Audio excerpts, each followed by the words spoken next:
시간에도 예배합니다. 주님 오셔서 우리 각 심령 위에 말씀하여 주시고 하나님의 말씀이 우리를 참으로 자유롭게 하고 참으로 참되게 하고 참으로 의미 있게 하는 귀한 시간 되도록 성령 하나님 인도하여 주옵소서. 감사드리며 예수님 이름으로 기도드렸습니다. 아멘. 우리 다 자리에 앉으셔서 말씀 찾도록 하겠습니다. 다니엘서 5장입니다.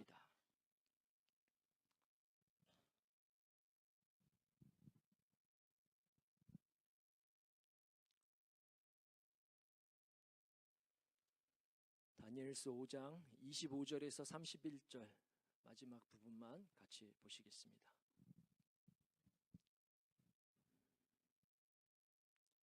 다니엘서 5장 25절에서 31절입니다. 제가 여러분 위하여서 봉독하겠습니다. 기록된 글자는 이것이니 곧 메네메네 데겔 우바르신이라. 그 글을 해석하건대 메네는 하나님이 이미 왕의 나라의 시대를 세워서 그것을 끝나게 하셨다 하미요. 데겔은 왕을 저울에 달아보니 부족함이 보였다 하미요. 베레스는 왕의 나라가 나뉘어서 메대와 바사 사람에게 준바되었다 함이니이다 하니, 이에 벨사살이 명하여 그들이 다니엘에게 자주색 옷을 입히게 하며 금사슬을 그의 목에 걸어주고 그를 위하여 조서를 내려 나라의 셋째 통치자로 삼으니라. 그날 밤에 갈대의 왕 벨사살이 죽임을 당하였고 메대 사람 다리오가 나라를 얻었는데 그때의 다리오는 62세였더라. 아멘. 다 점심 맛있게 드셨나요? 네, 오늘 떡국 먹어서 더 힘있게 설교할 수 있을 것 같습니다. 오늘 인생의 무게라는 제목을 가지고 여러분과 말씀 나누고 싶습니다. 여러분 혹시 사람이 다 죽고 나서 이렇게 화장하기 전에 다 이렇게 연소하게 되면 몇 그램 남는지 아시나요? 사람의 무게에 따라서 그 사람이 환경에 자라온 그 컨디션에 따라서 약간의 차이는 있지만 평균적으로 600g 정도 남는다고 합니다. 600g이면은 이제 비누 하나 만들 수 있는 그 인의 양이라고 합니다. 그러니까 참 보잘것없죠, 우리 인생이. 다 버리고 나면 그거 하나 남는 것, 후 불면 날아가는 그거 하나 남는 것, 그게 우리 인생인가 봅니다. 오늘은 요 지식을 잠깐 마음속에 담아두셨다가 나중에 쓸 수 있으면 좋겠습니다. 다니엘서를 정말 오랜만에 다시 설교하게 되는데 여러분 신앙에도 유익이 있으면 좋겠습니다. 그리고 계속해서 하나님을 두려워하고 왕으로 모시고 사는 것이 무엇인지, 그리고 민첩하다는 것이 무엇인지 살펴보았고, 불 속에 계셨던 하나님의 타이밍, 그게 참 우리하고는 안 맞는다는 것을 한번 묵상해 보았고, 바로 전 시간에는 느부갓네살 왕을 통하여서 교만함이 무엇인지 살펴보았습니다. 다 기억이 나시면 좋겠습니다. 저는 지금 여러분과 한 사건 한 사건을 다 살피지는 않고 있지만 다니엘 전체 속에서 전체 그 글을 같이 1장부터 마지막 장까지 전체 다 읽을 때 그게 역사 속에서 어떤 내용이었는지, 전체 주제가 무엇인지를 밝혀가고 있습니다. 사건 하나하나도 다 흥미롭고 재미있지만 작은 것에 몰두하다 보면 다니엘 성공 신화로 귀결되기 때문에 그것을 멀리하고자 이렇게 스케일을 한 발 뒤로 물러나서 보고 있습니다. 자, 오늘 5장을 같이 한번 보시겠습니다. 다니엘서는 흥미진진한 이야기로 진행됩니다. 그리고 전혀 재밌지 않은, 그리고 알고 싶지도 않은 그 계시로 버무러져 있습니다. 이 세상 이야기와 하나님 나라에 대한 환상이 그래서 대칭을 이루고 있습니다. 그런데 신기한 건 이 책을 읽다 보면 이 다니엘서의 그 기록들이 꼭 시간 순서대로 기록되지 않았다는 것이 우리를 힘들게 합니다. 여러분은 눈치 못 채셨을 수도 있지만 다니엘서의 사건과 또 그에 있었던 그 환상들의 그 꿈에 대한 환상들이 이렇게 순서대로 기록되면 좋겠는데, 다니엘의 인생의 연대기 순으로 사건이 이렇게 기록되면 좋겠는데 이게 이렇게 왔다 갔다 합니다. 그래서 이걸 왜 이렇게 기록했을까 한번 생각하게 만들고 생각해야만 하는 것입니다. 다니엘이 이 책을 쓸 때 시간 순서상으로 쓰지 않고 섞어서 썼다는 것은 분명한 이유가 있는 겁니다. 정말 말하고 싶은 게 있어서 그 순서를 섞은 거겠죠. 하나님이 바보여서 혹은 다니엘이 멍청해서 맞다 그거 까먹었네 하고 이렇게 성경을 쓰질 않거든요. 정말 전하고 싶은 이유가 있어서 그렇게 주신 겁니다. 그래서 오늘은 조금 재밌을 수 있는데 히브리 사람들이 자신들의 글을 쓰는 방식 그리고 자신들이 쓴 글들을 이해하는 방식에 대해서 잠깐 배경 지식으로 배워보겠습니다. 쉽게 이야기하면 이 사람들은 글을 쓸 때 첫째는 이겁니다, 둘째는 이겁니다 이렇게 글을 쓰질 않고 이 사람들은 한 가지 주제를 전하기 위해서 이 주제를 그 글의 구조 속에다가 숨겨놓는 경향이 있습니다. 여러분의 그러니까 쉽게 얘기하면 글을 전체를 다 읽었을 때 한 장 한 장 끊어서 읽지 않고 전체를 다 읽었을 때 그림을 그리다 보면 이게 주제가 화제가 이렇게 변화되었구나 하고 그림을 그리다 보면 그러면 이게 핵심이겠구나 하고 그 글의 구조 속에서 주제가 드러나도록 하는 그 글을 쓰는 방식이 있습니다. 여러분의 이해를 좀 돕기 위해서 여러분도 다 아는 그 성경 천지 창조 이야기를 가지고 한번 이 사람들이 글을 어떻게 쓰는지 한번 보시기 바랍니다. 자, 첫째 날 하나님이 뭐 만드셨죠?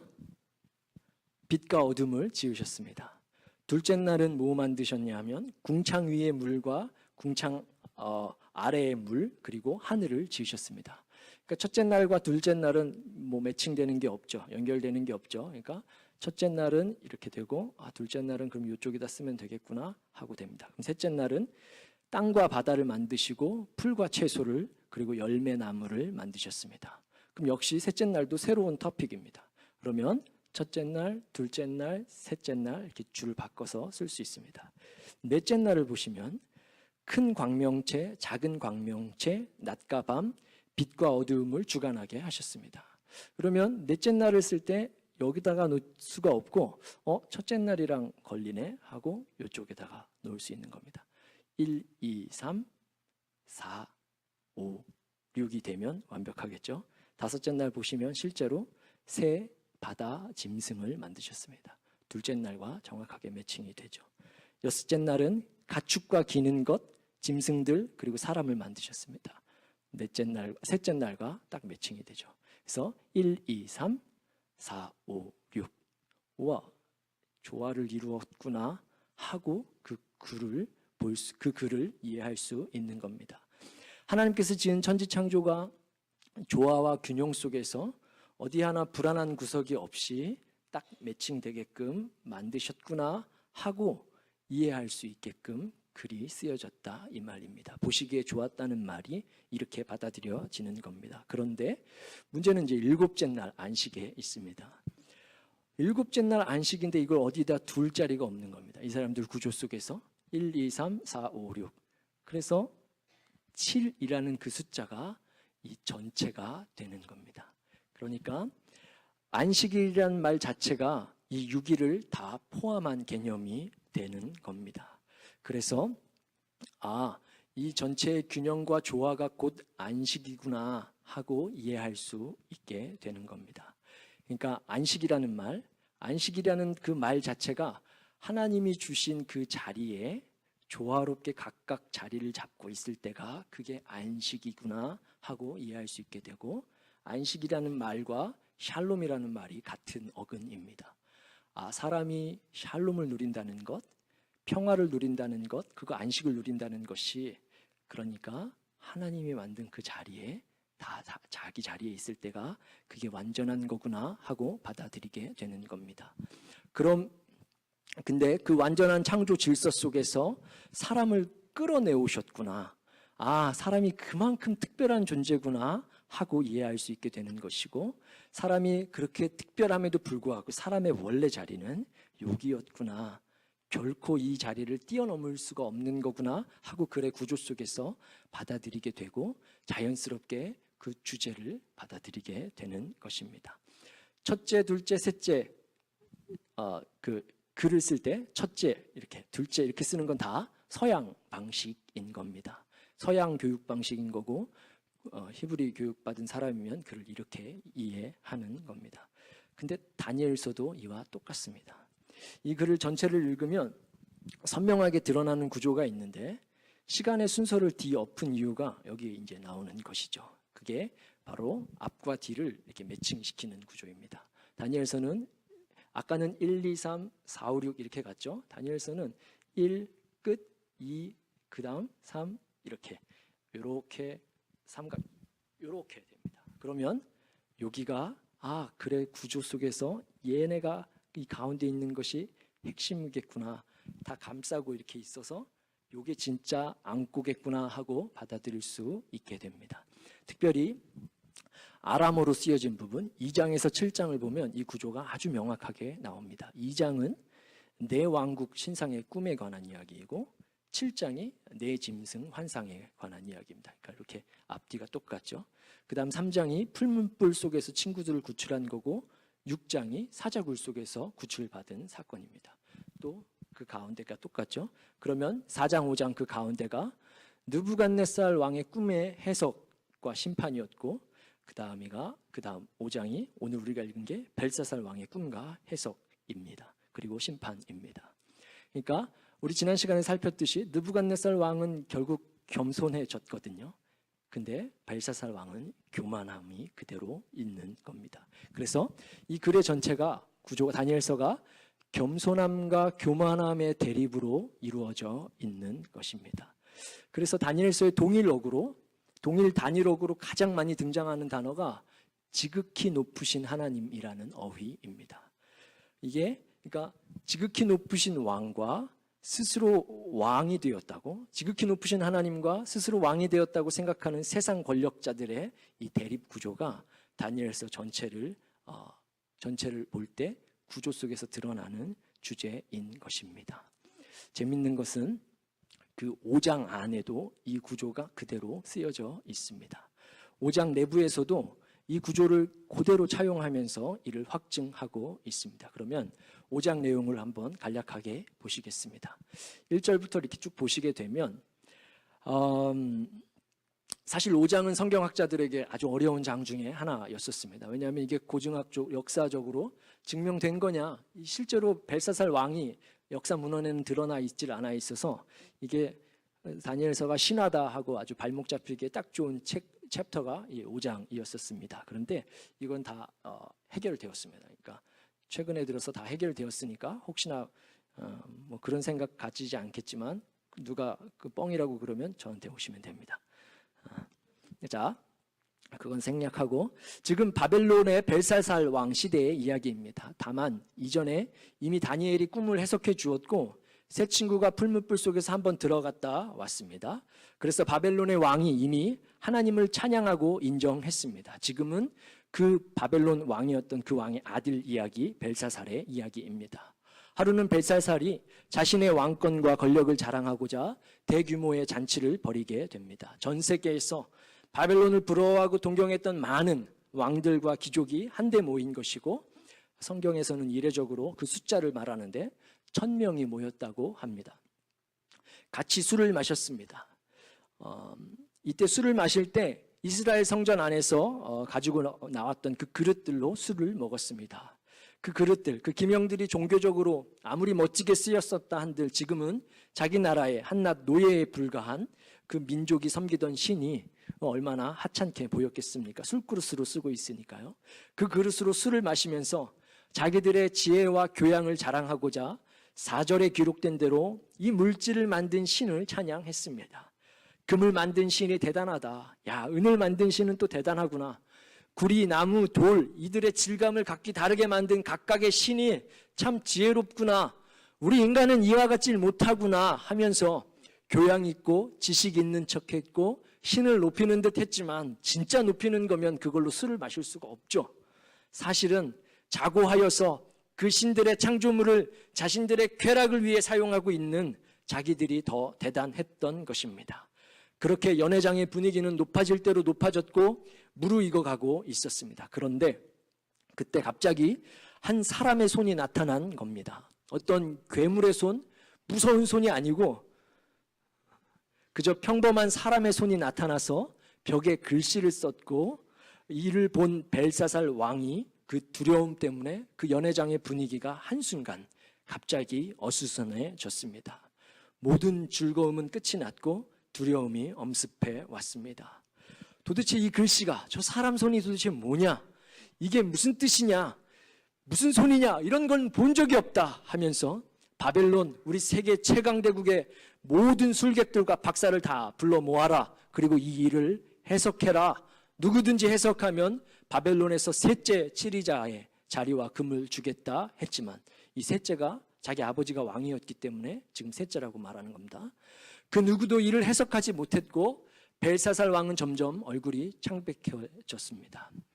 그리고 그때 한 여자 왕후의 간청으로, 그러니까 남자들 세계에서는 다 잊혀진 존재였던 거죠. 왕후의 간청으로 80세 노인이 되었던 다니엘이 등장하게 됩니다. 우리가 다니엘서를 보면 다니엘은 계속 어린아이로만 인식하는데 5장 사건이 있을 당시에는 다니엘이 한 80세쯤 전후가 된 그런 나이입니다. 근데 그때에도 불구하고 성경은 다니엘을 묘사할 때 민첩했고 그렇게 민첩했다고 표현되는 것을 보면 그가 평생의 그 신앙의 절개를 어떻게 지켜왔는지를 유추할 수 있게 합니다. 어찌 되었건 이때만 해도 정확하게 이야기하면 다니엘이 아니고 벨드사살, 다니엘의 바벨론식 이름이죠. 벨드사살이 등장하게 됩니다. 자기 아버지 시절에 한 번의 해석으로 유명해지기는 했지만 그럼에도 그건 우연일지도 모르고 그건 잠시였고 지금은 잊혀져 있던 존재, 그냥 노예에서 조금 괜찮았던, 노예 출신에 괜찮았던 한 정치가가 된 독특한 한 사람 벨드사살을 부르게 됩니다. 그리고 그 벨드사살이 등장하면서 이게 참 재밌는데, 이 위기 속에서, 이 두려움 속에서 일어난 왕과 벨드사살의 대화가 재밌습니다. 이때부터 벨드사살은 다시 다니엘로 불리우게 됩니다. 그리고 벨사살 왕의 이름은 기록되질 않고 무명으로 기록됩니다. 왕으로, 그냥 왕이 됩니다. 위기가 오자 해석할 수 없는, 풀 수 없는 숙제와 같은, 어떻게 대답이 없고 해답이 없는 인생의 문제 앞에서 한 잊혀져 있던 기독교인이 다시 등극했고 그 앞에 모든 권세자들과 권력자들은 무명으로 기록되어져 있습니다. 하나님의 나라가 등장하면 세상 권세의 나라는 무명이 되는 겁니다. 아멘이시죠? 이게 다니엘서의 전체 구조 아닙니까? 그리고 이들의 이름을 알면 더 재밌습니다. 벨사살, 우리 배웠죠? 벨이 보호할 것입니다. 벨이 그들이 섬기고 있던 신의 이름입니다. 벨드사살은 벨들, 그 신들이 다니엘의 이름 벨드사살, 그 신들이 당신을 보호할 것입니다 하는 이들의 이름대로 왕은 자고했고 벨이 보호하고 있다 믿었고, 그래서 벨 때문에 이만큼 왕위를 누린다고 했지만 정작 두려움 앞에서는 그 이름은 무명이 되었고 오직 다니엘만 그 이름이 나오게 되고, 하나님은 왕이시다 하는 그 이름만, 하나님이 나의 최종 권위자이다, 하나님이 지극히 높으신 그 하나님이 나의 권위자이다 하는 그 이름만 등장하게 됩니다. 바벨론 주변에 모든 나라와 왕과 귀족이 모였었습니다. 벨사살이 그 시대의 주인공이었고 그 시대의 주제인 줄로만 알았지만 벨이 최고의 신이고 벨이 보호하는 그 왕이 최고인 줄로 알고 부러워했고 동경했지만 정작 성경은 분명하게 기록하고 보여준 겁니다. 다니엘, 하나님이 왕이다 라고 말이죠. 하나님이 등장하자 모든 왕과 권력은 무명이 되었고 마침내 하나님의 심판과 예언이 온 무명의 왕들과 귀족들에게 전달됩니다. 여러분 5장을 집에 가서 한번 읽으실 때 벨사살, 다니엘, 벨드사살 그 이름 대신에 이걸 풀어서 벨사살 대신에 벨이 너를 보호할 것이다, 벨드사살, 벨들이 너를 보호할 거다, 다니엘, 하나님이 나의 왕이다 라고 그 이름을 넣어서 이걸 읽으면 히브리 사람들이 이 책을 처음 읽었을 때 어떻게 받아들였을지 쉽게 이해할 수 있습니다. 와, 이 책이 지금 벨드사살, 다른 신들의 이름이 나오다가 하나님이 나오자 다른 신들의 이름이 다 없어졌구나 하고 확 느껴지실 수 있을 것 같습니다. 왕이라고 스스로 여겼던 너희들아 잘 봐라. 너희 중에 빼어났던 느부갓네살이 어떻게 되었는지, 어떻게 들짐승이 하나와 같이 비참하게 되었었는지 너희가 이미 보았다. 그 권세가 누구 것이었는지 너희가 이미 알고 있다. 그런데도 하나님을 높이지 않고 도리어 너희가 스스로 높아졌구나. 내가 너희 무게와 크기를 재어보니 너무 작다. 너무 가볍다. 봐라. 너희 제국은 이제 다른 사람이 다스릴 것이고 나뉘게 될 것이다 하고 이 사건은 일단락됩니다. 하나님의 이름은 그 당대 제국들 위에 한 번 더 선전되었고 그날 밤으로 벨사살 왕은 역사에서 사라지게 됩니다. 그날 진짜 그날 밤 침입한 페르시아 군인에 의해서 죽게 됩니다. 아무도 몰랐죠. 그 연회장에서 그날이 그 왕의 마지막 밤이 될 줄은요. 그러나 하나님은 역사를 그렇게 경영하셨습니다. 자, 이 내용을 근거로 5장을 보시면 처음에는 잔치의 규모와 그 화려함이 나옵니다. 크기가 나왔고 그 잔치의 무게가 1000명, 왕과 귀족들, 금, 은, 기명들 이런 화려한 수식어구들이 나오게 됩니다. 그 다음에 타픽이 벽에 쓰인 글씨가 나옵니다. 이때까지만 해도 벨사살 중심으로 글이 전개되었고 그러니까 벨 중심이었습니다. 그 다음 글씨가 해석되면서 다니엘 중심으로 기술이 바뀌게 됩니다. 벨사살과 벨드사살은 없어집니다.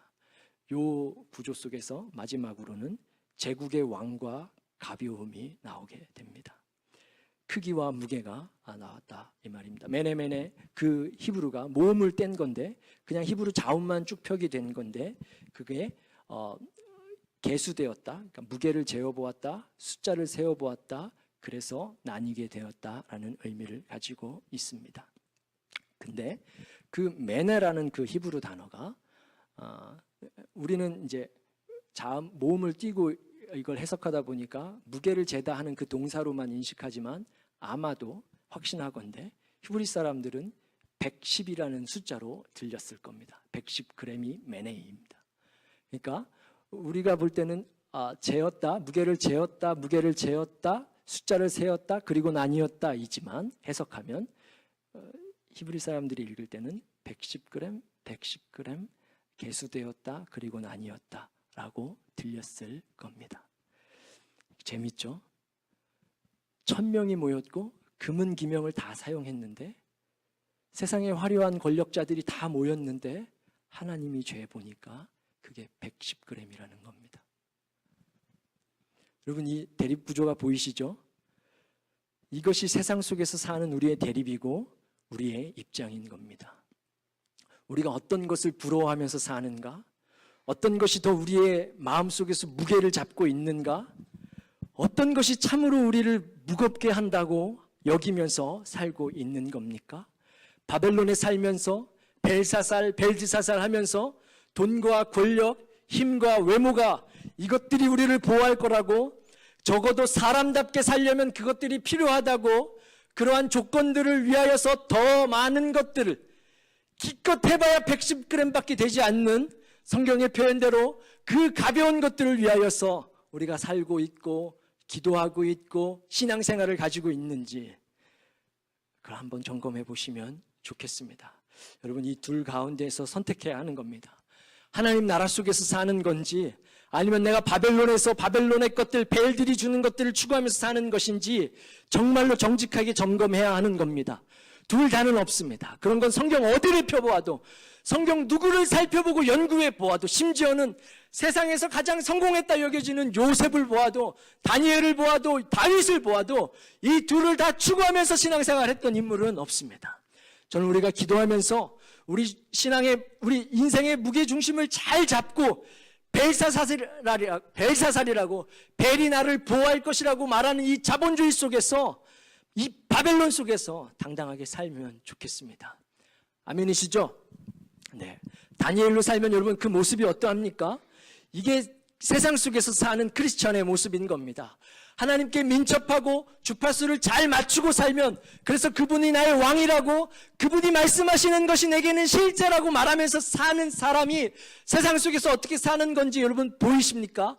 우리의 신앙이 좋으면 그러면 세상에서 인정을 받고 우리도 어느 정도 안정된 지위를 누리고 명예를 누리며 살 것 같지만 아니요, 다니엘을 부분적으로 보면 그렇게 오해할 만하지만 그러나 아닙니다. 우리는 무명으로 살게 되어 있습니다.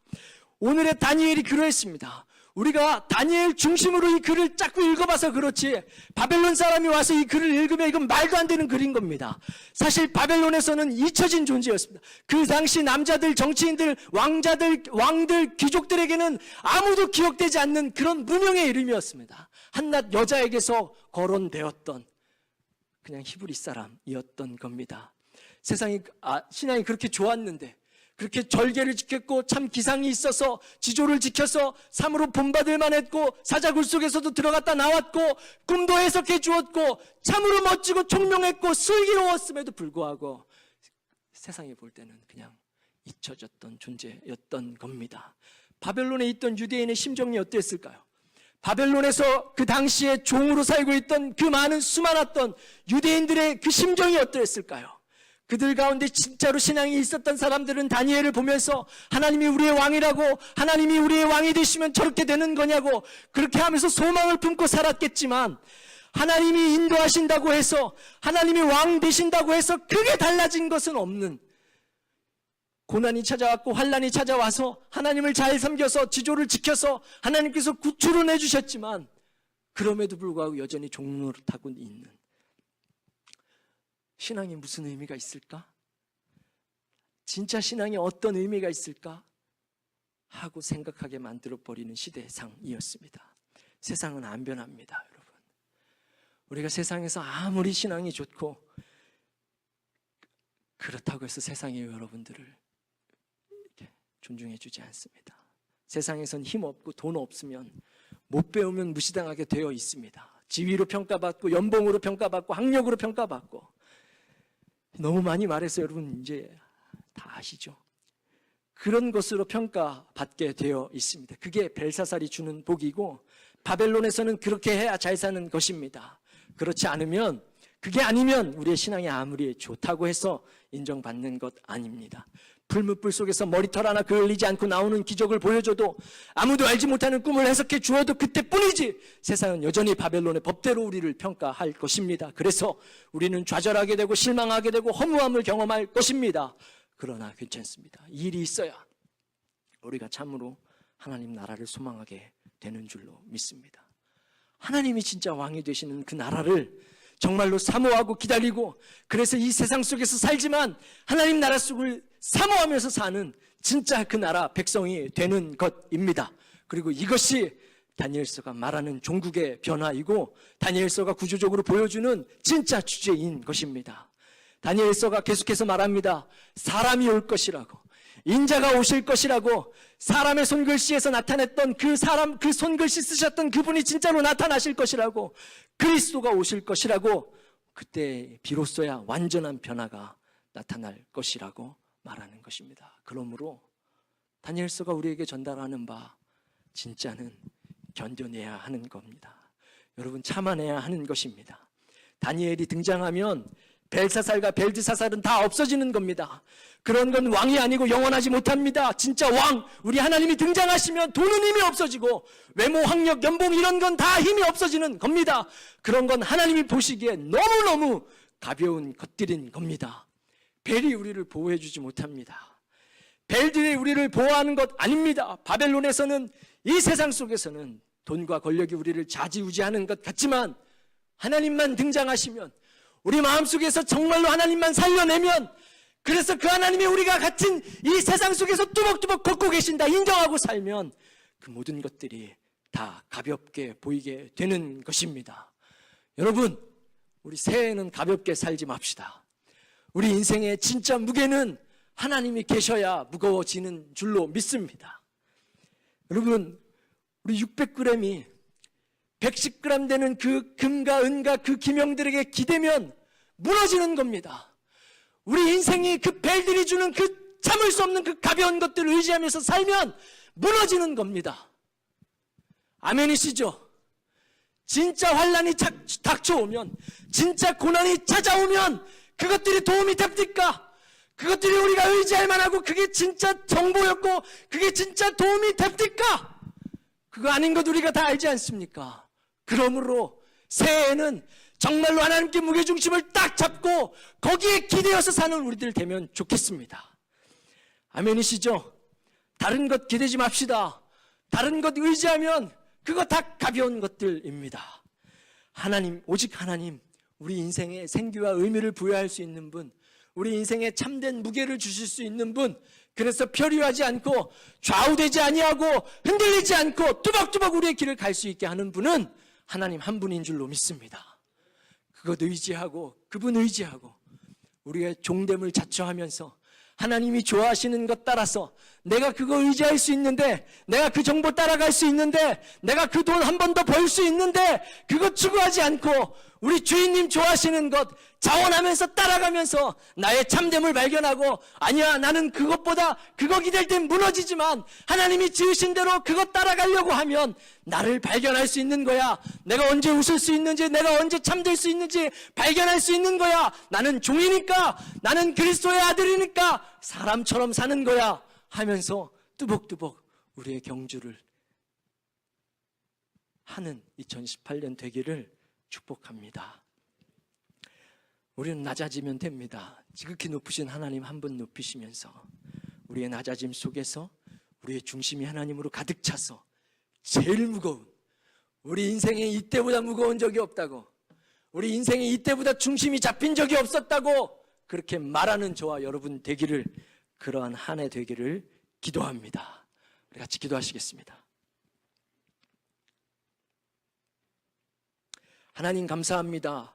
오늘도 우리 신앙의 선배 다니엘을 통하여서 하나님을 왕으로 모시고 사는 인생이 무엇인지, 세상의 것들이 우리가 꿈꿔오고 추구하고 무엇을 더 할까 했던 그것들이 우리를 얼마나 가볍게 할 수 있는 것인지 주의 말씀 통하여 한 번 더 깨닫게 하신 것 감사합니다. 하나님, 우리 올 한 해 새해에는 세상에서 무엇을 이룰까, 얼만큼 더 성취할까, 내가 무엇을 더 할 수 있을까, 이것보다 내가 이것을 왜 하는가, 무거운 것 추구하면서 사는 우리들 될 수 있도록 지극히 높으신 분에게 우리를 다 내어드리는 인생 될 수 있도록 주님 축복하여 주옵소서. 감사드리며 예수님 이름으로 기도드렸습니다. 아멘. 축도합니다. 로마가 볼 때는 진짜 가진 게 없어서 어중이 떠중이었고 참 가벼워 보이는 인생이었는데, 하나님이 보시기에는 너무너무 무거워서 온 인류를 다 들어 올리기에 충분한 그 무게를 갖고 있으셨던 우리 주 예수 그리스도의 은혜와 자기 아들을 버리시면서 우리를 살려주신, 들어 올려주신 하나님 아버지의 그 크신 사랑하심과 오늘도 말씀을 통하여서 그래, 성령님께서 말씀하시는 그것들을 내 안에 품고 그 말씀을 인정하며 살고자 다짐케 하시는 성령 하나님의 역사하심이 우리 위에 지금 있을지어다.